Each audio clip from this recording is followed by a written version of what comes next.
నమస్కారం అండి. నా పేరు doctor Sunil Reddy, consultant neuro psychiatrist and sexologist at treatment range hospital కేబీహెచ్పి Hyderabad. So నేను సెక్షువల్ డిస్ఫంక్షన్స్ని ట్రీట్ చేస్తూ ఉంటాను.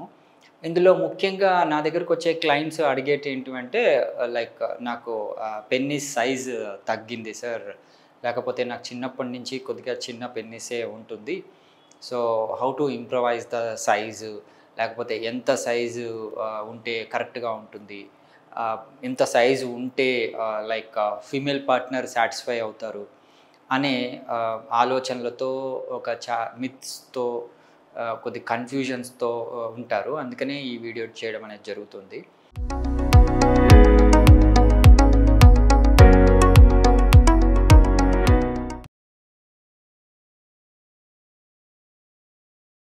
బేసికలీ పెన్నిస్ సైజ్ కన్నా ఎరెక్షన్స్ అంటే కరెక్ట్గా ఎరెక్ట్ అవుతుంటే ఆబ్వియస్లీ వాళ్ళ పార్ట్నర్ని మేల్ పార్ట్నర్ సాటిస్ఫై చేయగలరు. సో అందుకే పెన్నిస్ సైజ్ ఇంపార్టెంట్ కాదు సెక్షువల్ యాక్ట్లో.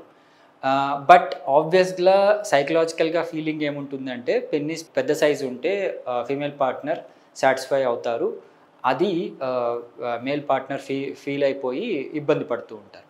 యూజువలీ పెన్నిస్ సైజ్ అనేది రేస్ ప్రకారం కానీ, కాంటినెంట్ ప్రకారం కానీ, ఈవెన్ వాళ్ళు తినే ఫుడ్ అలవాట్లు, కల్చరల్ నీడ్స్, ఇవి చాలా రకాల కాంపోనెంట్స్తో ఆధారపడి ఉంటుంది. So Indian sizes small to large కూడా ఉంటాయి. అంటే 2.5 ఇంచెస్ నుంచి, అంటే చిన్నదిగా ఉన్నప్పుడు 2.5 ఇంచెస్ నుంచి వాళ్ళకి 5.5 ఇంచెస్ వరకు, అంటే ఎరెక్షన్స్ అయినప్పుడు 5.5 ఇంచెస్ వరకు రావచ్చు. అండ్ కొద్దిగా పెద్దదిగా ఉంది అనుకుంటే వాళ్ళకి 4.5 ఇంచెస్ నుంచి, అంటే 3 to 4 ఇంచెస్ నుంచి 7.5 ఇంచెస్ వరకు వాళ్ళది ఎరెక్ట్ అయినప్పుడు ఉండడం జరుగుతుంది. సో ఇవి నేను మాట్లాడింది బేస్ తీసుకొని ఇబ్బంది పడకండి దయచేసి. ఇది ఆర్టికల్స్లో చాలా చిన్నవి కూడా ఉంటాయి అండ్ పెద్దవి కూడా ఉంటాయి. నేను యావరేజ్ సైజెస్ చెప్పాను. సో ఇలాగా పెన్నిస్ సైజ్ని చేయొచ్చు. అంటే పెన్నిస్ సైజ్ ఎలా తీసుకోవాలి, గర్త్ ఎలా తీసుకోవాలి అనేది కూడా ఒక చాలా చిన్న సబ్జెక్ట్ అనమాట. అది నేను అంత డెప్త్లోకి వెళ్ళట్లేదు. యూజువలీ ఎవరైతే పెన్నిస్ సైజ్ గురించి ఆందోళన చెందుతూ ఉంటారో వాళ్ళకి నిజంగానే అంత పెన్నిస్ చిన్న సైజు ఉందా, లేకపోతే వాళ్ళ భావన, అంటే వాళ్ళ ఆలోచన తత్వంలో చేంజెస్ ఉందా అనేది చూసుకునేసి వాళ్ళకి ట్రీట్మెంట్ ఇవ్వడం అనేది జరుగుతుంది. Usually పెన్నిస్ size associated with erections బాగుంటే యూజువలీ ఈ థాట్స్ రావు. అంగం బాగా స్తంభించి సెక్షువల్ యాక్ట్ పూర్తిగా చేయగలిగితే, అంటే ఫిమేల్ సాటిస్ఫాక్షన్ ఎప్పుడైతే వస్తుందో మేల్ పార్ట్నర్కి అతను సాటిస్ఫై చేయలేడు, నాకు ఇబ్బంది అవుతుంది అనే థాట్స్ రావు. అందుకనే ఎరెక్షన్స్ చాలా ఇంపార్టెంట్ పెన్నిస్ సైజ్ కన్నా.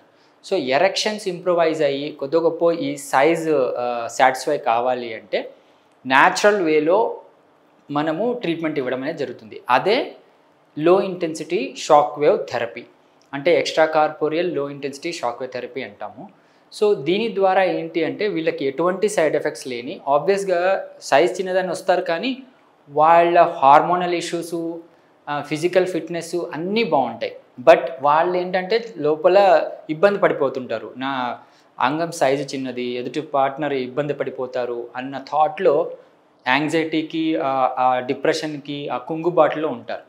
వాళ్ళని కొద్ది గొప్ప ఇంప్రవైజ్ చేయడానికి ఎటువంటి సైడ్ ఎఫెక్ట్స్ లేకుండా మనము ఈ ట్రీట్మెంట్ ఇవ్వడం అనేది జరుగుతుంది. దీంతో ఏమవుతుంది అంటే అంగంలోని కణజాలం యాక్టివేట్ అయ్యి, రక్త ప్రసరణ ఇంప్రూవైజ్ అయ్యి, కొద్దిగా సైజ్ కూడా ఇంప్రవైజ్ అయ్యి, ఎరెక్షన్స్ కూడా ఇంప్రూవైజ్ అయ్యి, సెక్షువల్ యాక్ట్ ఇంప్రూవైజ్ అయ్యి ఫీమేల్ పార్ట్నర్ సాటిస్ఫై అవ్వడం జరుగుతుంది. సో ఇది సింపుల్ పద్ధతి, దీన్ని యూజ్ చేసుకోగలరు. Thank you.